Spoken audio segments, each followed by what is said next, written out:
We are far from where we need to be in terms of making it accessible to new Canadians coming in, removing those roadblocks and biases.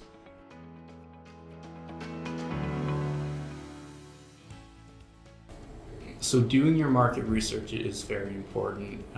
Do your homework and research the companies and positions that not only align with your skill set, but also align with your cultural beliefs and values, and a company that really gives you the learning opportunity to advance your skill set. Maybe targeting smaller companies so you can wear multiple hats and add to your skill set in that way. Over a shorter period of time rather than being siloed into one role and taking 4 or 5 years to accomplish the same thing.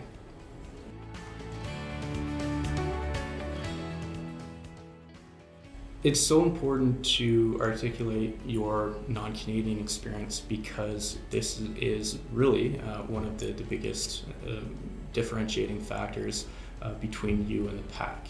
So articulate it as that competitive advantage that it really is.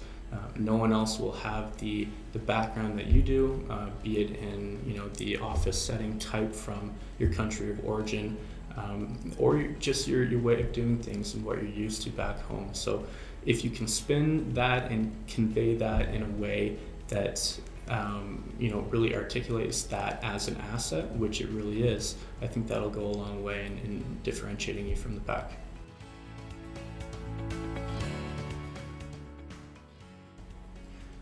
So in terms of being visible, it's so important to not only have a presence on platforms like LinkedIn and Indeed, but really engage in those platforms as well. So join subgroups and communities on LinkedIn to put your name out there, put your presence out there, and really tailor your presence to your skill set and what you want to accomplish in the role that you want to join.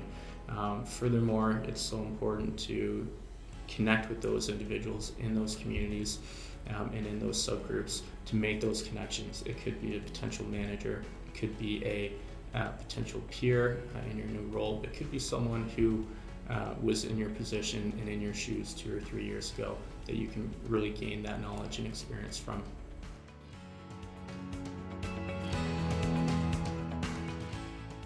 It's so important to be concise on and off the page. As a recruiter and a hiring manager, it's so difficult and so problematic to get a resume in when they're coming into you that is 10 to 15 pages long.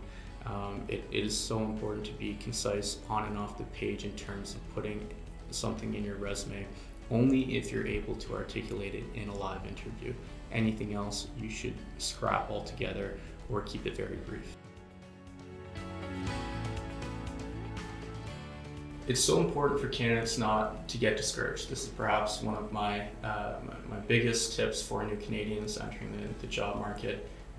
If you don't get a call back, it's likely due to one of 2 reasons. One, the employer doesn't value your non-Canadian experience or education, or they simply aren't organized enough to have a valid applicant tracking system or interview process where your resume might have slipped through the cracks.